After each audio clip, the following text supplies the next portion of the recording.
12월 31일 강아랑을 전해주는 정치권의 뜨거운 말말말 강아랑의 정치랑입니다. 오늘 첫 번째 주제, 다돌린 권영세 비대위입니다. 정치권이 여객기 사고 희생자 추모와 사고 수습에 집중하고 있는 가운데 국민의힘 권영세 비대위원장의 취임 후 첫 행보도 여객기 사고 현장인 무안공항 방문이었습니다. 이에 서면으로 내신한 취임새를 통해 비상계엄과 대통령 탄핵으로 불안과 걱정을 끼쳐드린 점을 국민 여러분께 깊이 사과드린다고 밝히기도 했습니다. 무엇보다 어떤 인물들이 당 쇄신을 이끌 건지에 대한 비대위 인선에 이목이 쏠렸습니다.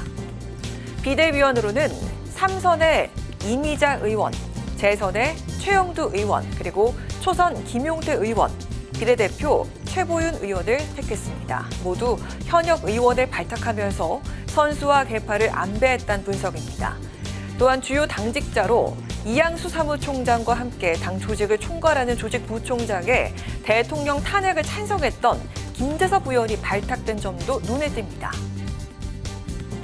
기계적 균형이나 모양 갖추기 통합이 돼서는 안 돼요. 다양한 생각들이 하나로 모아질 수 있는 게 통합입니다. 구성은 좋은데 과연 운영을 이제는 하나가 되는 운영을 할 수 있느냐. 그게 통합 비대위와 권영세 위원장을 비롯한 비대위의 중요한 과제다. 하지만 친윤 색채를 일부 덜어내고 사실상 친한계 인사는 배제한 비대위 인선을 두고 일각에선 구색만 맞춘 게 아니냐 비판도 나왔습니다. 지금 비대위원 구성을 확인해 보면 굉장히 고심의 흔적은 보인다고 생각합니다. 네. 그렇지만 또 좀 아쉬운 부분을 말씀드리면 친한이었다는 분들, 한 대표와 함께 쇄신과 변화를 많이 이야기했던 분들은 네네. 보이지 않거든요. 그 인선을 보면서 큰 변화나 쇄신을 기대하기는 쉽지는 않다.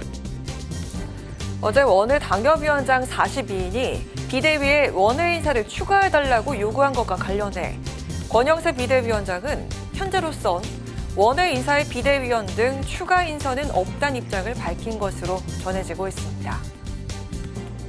정치 복원의 첫 단계로서 여야정 협의체에 조속한 시작이 필요하다고 생각이 됩니다. 어려운 민생을 챙기는 일에는 그리고 급박한 국제 정세에 빠르게 대처하는 일에는 여야가 있을 수 없습니다. 저도 비대위원장으로서 적극적으로 역할을 하도록 하겠습니다. 보수 재건과 지지율을 끌어올려야 하는 당내 문제를 비롯해 집권 여당으로서 현재 혼란스러운 국적을 안정시켜야 하는 절체절명의 과제를 하는 권영세 비대위. 화합과 쇄신을 목표로 제시한 만큼 앞으로의 행보에 귀추가 주목됩니다. 이어서 오늘 두 번째 주제는 최상목 탄핵 신중론입니다. 최상목 대통령 권한대행 앞에 놓인 최대 과제 중 하나, 바로 국회 추천 몫의 헌법재판관 3명에 대한 임명 여부였습니다.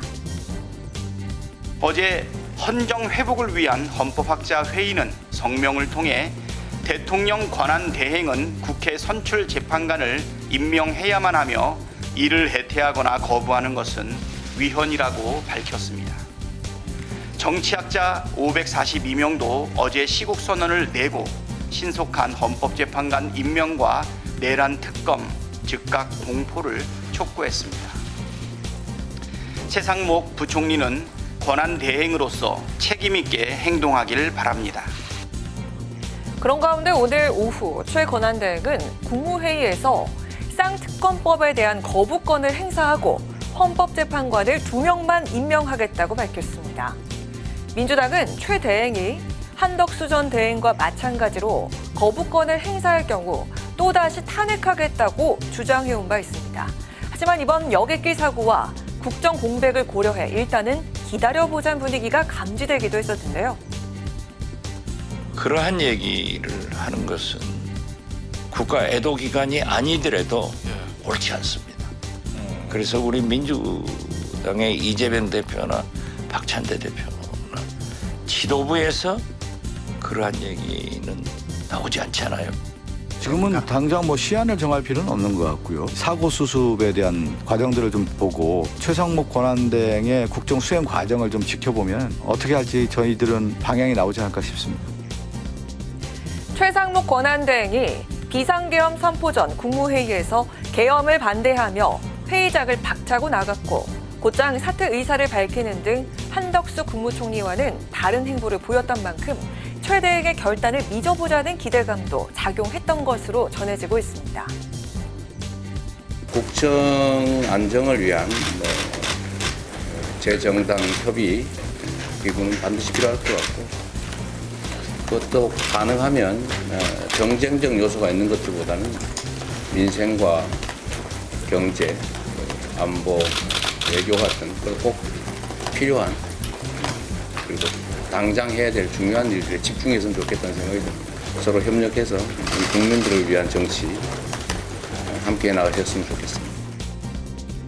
사흘 연속 무한공항을 찾아 여객기 사고 유가족을 위로한 이재명 대표 역시 정쟁보단 협치를 강조하고 나섰는데요. 오늘 최권한대행의 거부권 행사와 헌법재판관 한 명에 대한 여야 합의 요청이 과연 전국에 어떤 영향을 가져올까요? 지금까지 강하랑의 정치랑이었습니다.